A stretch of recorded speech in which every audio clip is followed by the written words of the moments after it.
Hello everyone, मेरा नाम है अभिषेक और मैनुअल्स फिज़िक्स में आप लोगों का स्वागत है। ठीक है, आज बात करेंगे हम ether theory of light. Ether theory of light, ether theory of light क्या था और वो फेल क्यों हो गई थी आगे जाके, उसके बारे में डिस्कशन करेंगे। ठीक है, ईथर थ्योरी आप लोगों ने शायद नाम सुना हो या नया हो आपके लिए, आपको इंटरेस्टिंग लगेगा थोड़ा टॉपिक ये। ठीक है, क्योंकि मुझे लगा था, इसलिए मैंने इस पर वीडियो बनाने का सोचा। तो ईथर थ्योरी ऑफ लाइट क्या थी?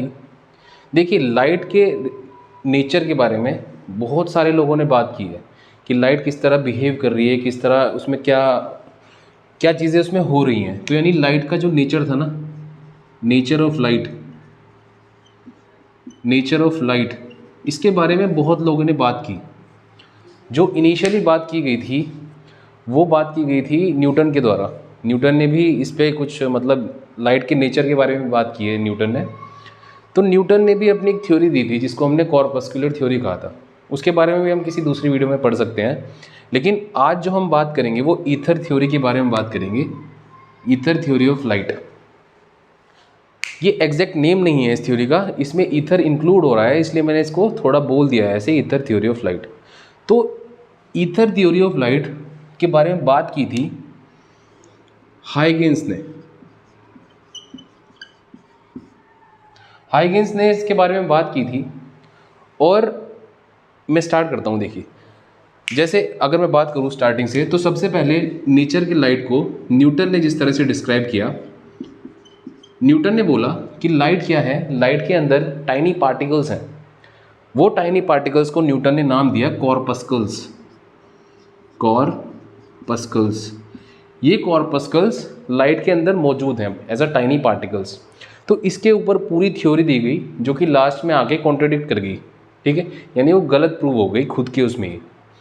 तो जब ये वाली थ्योरी गलत हो गई तो हाइगेंस ने काफ़ी टाइम बाद अपनी खुद की एक थ्योरी दी जिसमें उसने लाइट के नेचर को डिस्क्राइब करते हुए कहा कि लाइट क्या है, लाइट एक डिस्टर्बेंस है।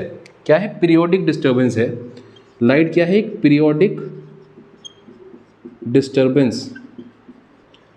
लाइट एक पीरियोडिक डिस्टर्बेंस है और वो पीरियोडिक डिस्टर्बेंस एक मीडियम से पास हो रहा है, एक मीडियम से पास हो रहा है और वो एक वेव की फॉर्म में पास हो रहा है। जो पीरियोडिक डिस्टर्बेंस है ये एक वेव है।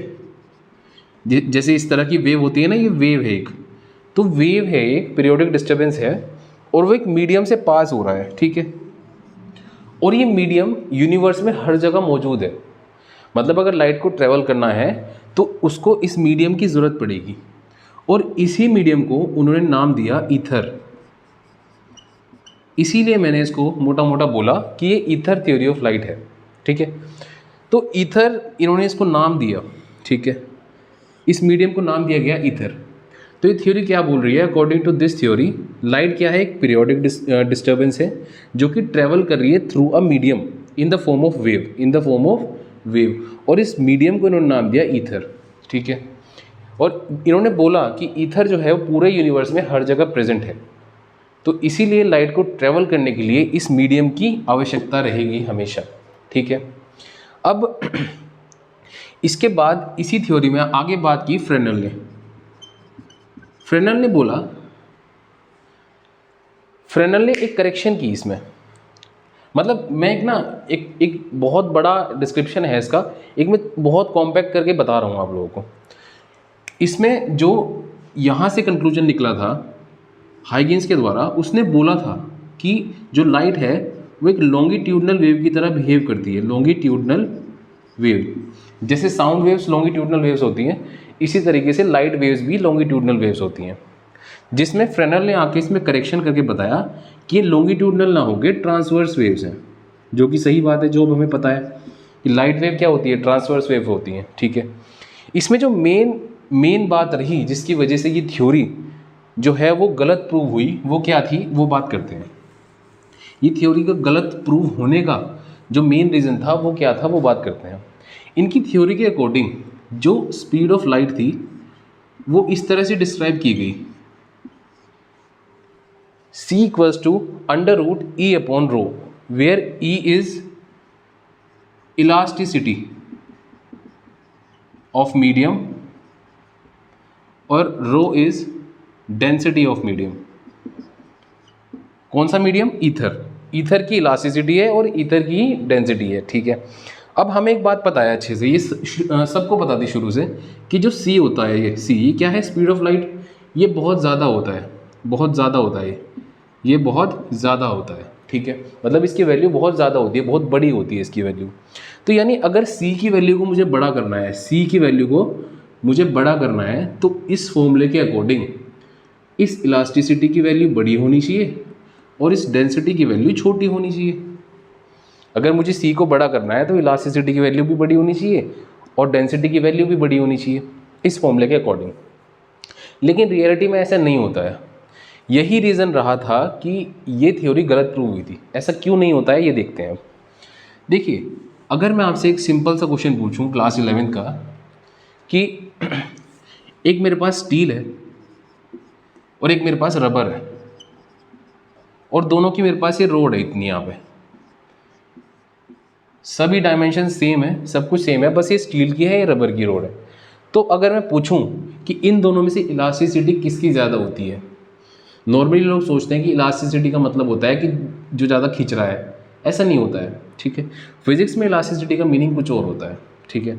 जैसे इलास्टिसिटी अगर हम लेंथ के रिस्पेक्ट में बात कर रहे हैं, लेंथ के रिस्पेक्ट में, तो इलास्टिसिटी मॉडुलस आता है उसमें, जिसको हम यंग्स मॉडुलस कहते हैं, यंग्स मॉडुलस।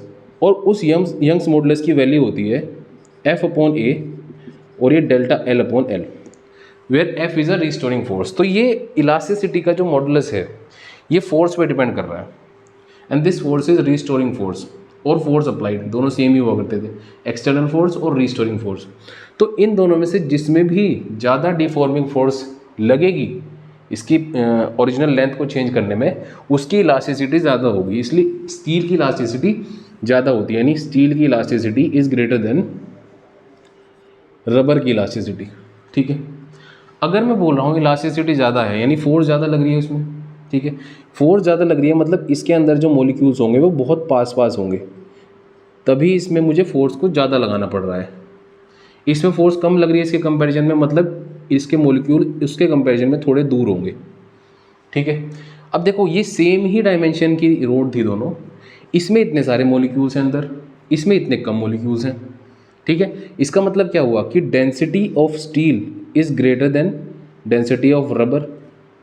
इलास्टिसिटी भी ज़्यादा है और डेंसिटी भी ज़्यादा है, मतलब जिस भी मटेरियल की, जिस भी मीडियम की, जिस भी सब्सटेंस की इलास्टिसिटी ज़्यादा होगी उसकी डेंसिटी भी ज़्यादा ही होगी। ये दिख रही है बात, लॉजिकल बात है कि जिसकी इलास्टिसिटी ज़्यादा होगी उसकी डेंसिटी भी ज़्यादा होगी। इलास्टिसिटी डिपेंड कर रहा है जो उस मटेरियल के अंदर हमारे मॉलिक्यूल्स प्रेजेंट हैं वो किस तरह से फोर्स एक दूसरे पर लगा रहे हैं। इसमें ज़्यादा फोर्स लग रही है, इसकी ज़्यादा इलास्टिसिटी इसकी है, ठीक है। इसमें कम पास पास है ही तो ज़्यादा मॉलिक्यूल्स आ सकते हैं एक रीजन में, यानी इसकी डेंसिटी ज़्यादा है इसके कंपैरिजन में।